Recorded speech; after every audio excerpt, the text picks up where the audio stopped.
नमस्कार, मैं सुनील कुमार मंडल आज फिर आप लोगों के लिए हेलो एल्केन तथा हेलो एरीन्स चैप्टर में से भाग 8 भाग यानी 8वें भाग आप लोगों के सामने आया हूँ। और इसमें विषय टॉपिक है आज कार्बन टेट्राक्लोराइड CCl4।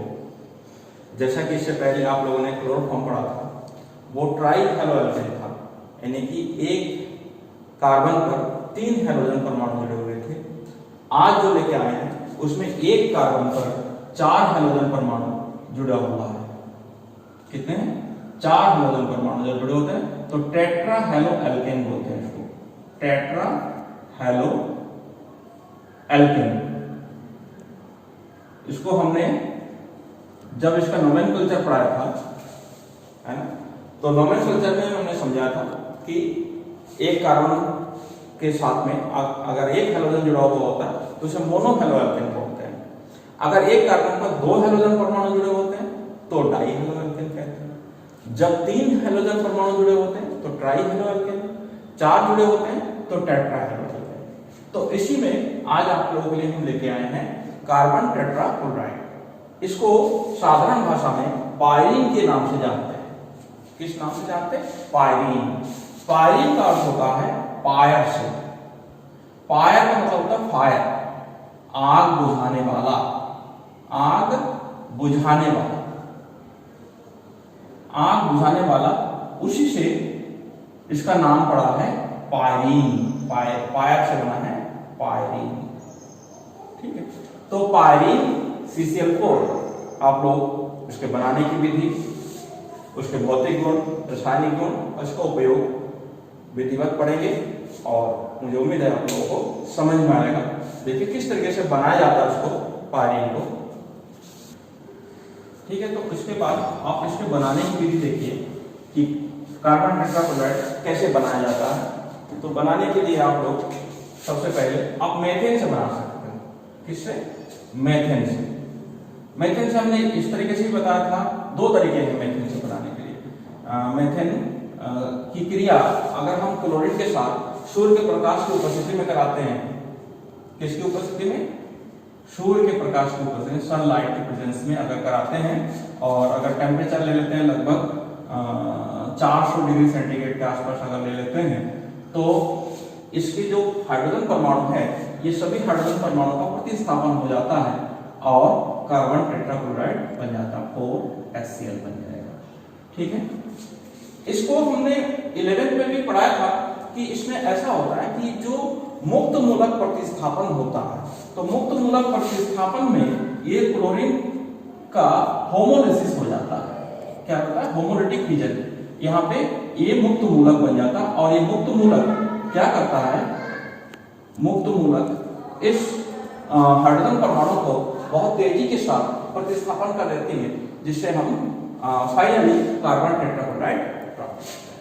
ठीक है, फिर आप क्लोरीन के द्वारा कार्बन डाइसल्फाइड की क्रिया करा करके क्लोरीन के साथ, क्लोरीन और carbon disulphide CH2, carbon disulphide, carbon disulphide के साथ में क्रिया करा करके भी आप CCl4 बना सकते हैं।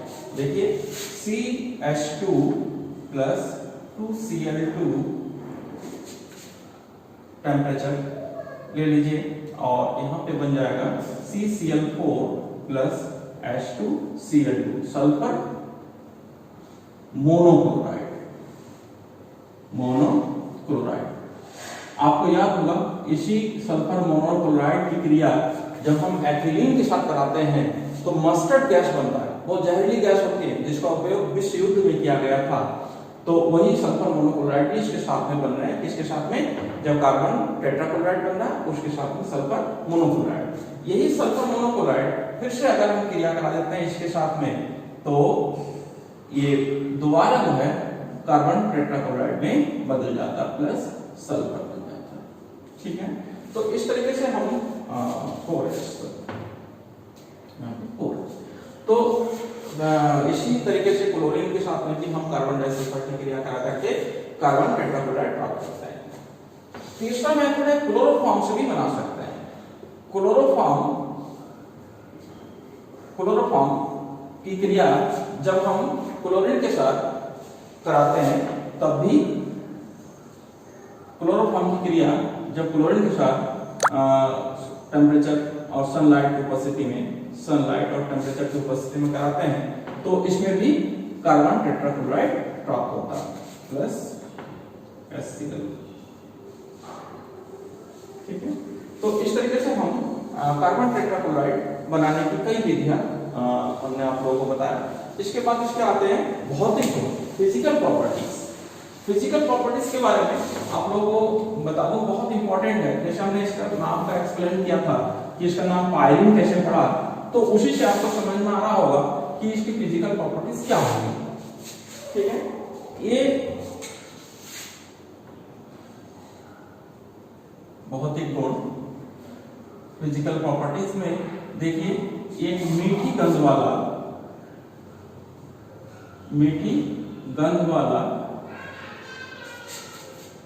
भारी द्रव है।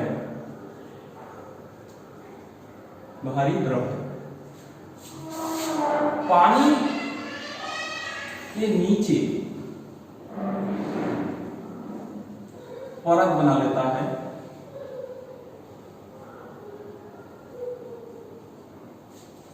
विलायक के रूप में भी काम करता है। विलायक के रूप में कार्य करता है तथा आग बुझाने में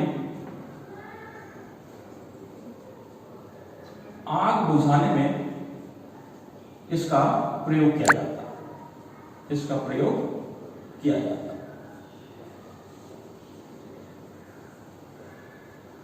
इसका क्वथनांक लगभग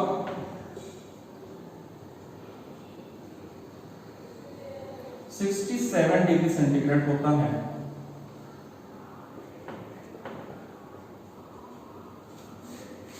ये जैसे हमने कहा पानी के नीचे परत बना लेता है, यानी कि अगर हम पानी में डालें तो इस पानी के नीचे जम जाएगा। अगर हम किसी आग बुझाने वाले उसमें कहीं आग लग गई हो पानी तेल के कुएं में, तो उसके नीचे ऊपर एक परत बना लेता है और परत बनाने के बाद क्या करता है कि जो ऑक्सीजन है उसके पॉज से बाहर हो जाता है। तो ऑक्सीजन के पॉज से जब बाहर हो जाता है तो फिर आग वहां पे बुझ जाता है। ठीक है, उसके बाद इसकी रासायनिक गुण भी आते हैं। तो रासायनिक गुण में आप देखोगे कि काफी कुछ इसके क्लोरोफॉर्म के गुणों से भी टैली करता है। ठीक है, रासायनिक गुण में क्लोरोफॉर्म के गुणों से काफी टैली करेगा। हाँ, रासायनिक गुण में जैसे सबसे पहला जो गुण हमने बताया कि जब आग बुझाने के लिए प्रयोग करते हैं तो एक बात बहुत महत्वपूर्ण होता है कि जब ये ऑक्सीजन के साथ अगर संयोग कर लेता है, अगर हम उसको ढक करके रख दे, कहीं आग बुझा दिया और उस तेल के कुएं को अगर ढक के रख दे तो उसमें फॉर्जिन गैस बन जाता है। क्या बन जाता है? विषैली गैस फॉर्जिन। इसके पहले हम इसकी चर्चा कर चुके हैं। तो कैसे बनता है कि जब कार्बन टेट्राक्लोराइड ऑक्सीजन के संपर्क में आता है उच्च ताप पर या सनलाइट के प्रेजेंस में, उच्च ताप लिख सकते हैं उसमें, उच्च ताप पर जब ये इसके संपर्क में आता है तो ये COCl2 में बदल जाता है और कार्बोनिल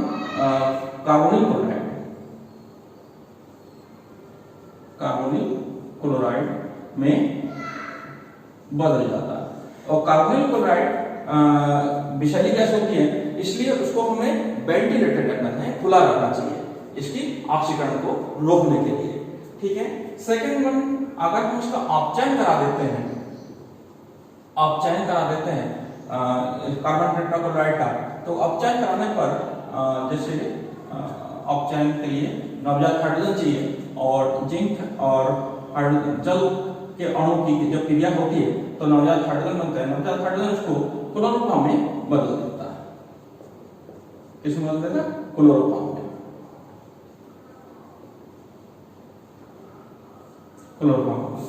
अगर हम इसका जल अपघटन करा दे, जैसा कि क्लोरोफॉर्म में क्या था, जल अपघटन करा दे, तो जल अपघटन कराने पर इसमें एक अस्थायी उत्पाद बनेगा तो जैसे आप देख सकते हो कि कार्बन के 4 वैलेंसी है और चारों वैलेंसी अगर हम किसी न्यूक्लियोफाइल युक्त यौगिक जलीय NaOH या KOH ले ले, जिसके साथ क्रिया करा दे तो कार्बन के जितने भी हाइड्रोजन परमाणु हैं ये प्रतिस्थापित हो जाएगा और एक अस्थायी हाइड्रोक्सिल का यौगिक बन जाएगा, अस्थायी।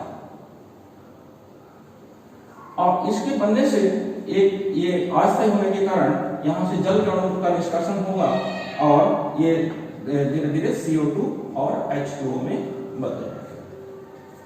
तो इस तरीके से इसका जल अपघटन होता है। इसके बाद इसका आता है सबसे महत्वपूर्ण रिएक्शन है रीमर-टीमन अभिक्रिया। जो हमने क्लोरोफॉर्म में बताया था, रीमर-टीमन अभिक्रिया इसका बहुत महत्वपूर्ण रिएक्शन होता है कि रीमर-टीमन अभिक्रिया में क्या होता है कि जब हम किसी फिनॉल के साथ इसकी क्लोरोफॉर्म या कार्बन टेट्राक्लोराइड की फिनॉल के साथ क्षार की उपस्थिति में क्रिया कराते हैं। किसकी उपस्थिति में? क्षार, फिनॉल। फिनॉल के साथ में ये है फिनॉल। फिनॉल के साथ में जब हम कार्बन टेट्राक्लोराइड की क्रिया किसी क्षार KOH या NaOH, अल्कोहल ही होना चाहिए, इसकी उपस्थिति में जब क्रिया कराते हैं तो सैलिसिलिक अम्ल बन जाता है। सैलिसिलिक अम्ल के बारे में मैं बता दूं कि सैलिसिलिक अम्ल आप आयोडेक्स या विक्स वगैरह में यूज होता है, बहुत अच्छी खुशबू आती है इसमें। तो इसमें सैलिसिलिक अम्ल 4KCl प्लस 2H2O, ये इसका नाम है सैलिसिलिक अम्ल, सैलिसिलिक अम्ल। इस तरीके से रीमर-टीमन अभिक्रिया बहुत इंपॉर्टेंट रिएक्शन है इसका। आप लोग देखिएगा बोर्ड के लिए भी इसको तैयार कर लीजिएगा, रीमर-टीमन अभिक्रिया।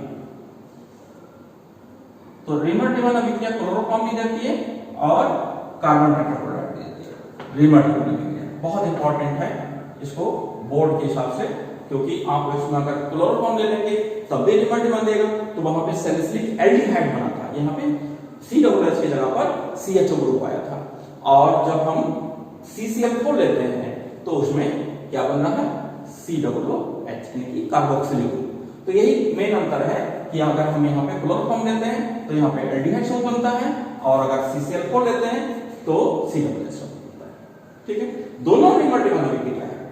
ठीक है, तो इसको बहुत इंपॉर्टेंट से लीजिएगा और इसको रीमर-टीमन अभिक्रिया को अगर हम इस क्रिया किसी हाइड्रोजन क्लोराइड के साथ कराते हैं तो बहुत एक महत्वपूर्ण गैस बनता है जिसका उपयोग हम लोग टीवी नहीं, फ्रिज और AC में करते हैं। कूलेंट का काम करता है फ्रियान गैस। कौन सा गैस बनता है? फ्रियान गैस। ठीक है, क्लोरोफ्लोरोकार्बन भी कहते हैं जब इसकी क्रिया हम HF, ठीक है, HF के साथ कराते हैं, हाइड्रोजन क्लोराइड, हाइड्रोजन क्लोराइड के साथ कराते हैं। किसकी क्रिया? CCl4, ठीक है, HF के साथ में HbCl5 की उपस्थिति में कराते हैं तो ये क्लोरोफ्लोरोकार्बन बन जाता है CfCl3 प्लस HCl, फ्रियान 11 कहते हैं इसको। क्यों कहते हैं? हम इसके बाद फ्रियान टॉपिक पढ़ाएंगे तब आपको बता देंगे। इसके बाद इसके उपयोग पे आते हैं। उपयोग समझ गए होंगे, क्योंकि नंबर 1 आग बुझाने के लिए इसका यूज किया जाता है। बुझाने में इसका उपयोग करते हैं। नंबर 2 फ्रियान गैस बनाने में, इसका उपयोग करते हैं।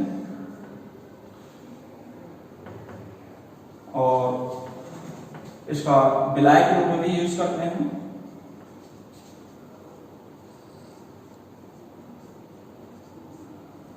विलायक के रूप में भी इसका यूज कर सकते हैं। तो इस तरीके से इसका एक टॉपिक आपका छोटा सा टॉपिक था कार्बन टेट्राक्लोराइड पायरीन, जिसका अभी यहाँ पे समाप्त करते हैं और उम्मीद है आप लोगों को समझ में आया होगा, ठीक है। और अगर ना समझ में आए तो हमारे कमेंट्स बॉक्स में जरूर लिखें।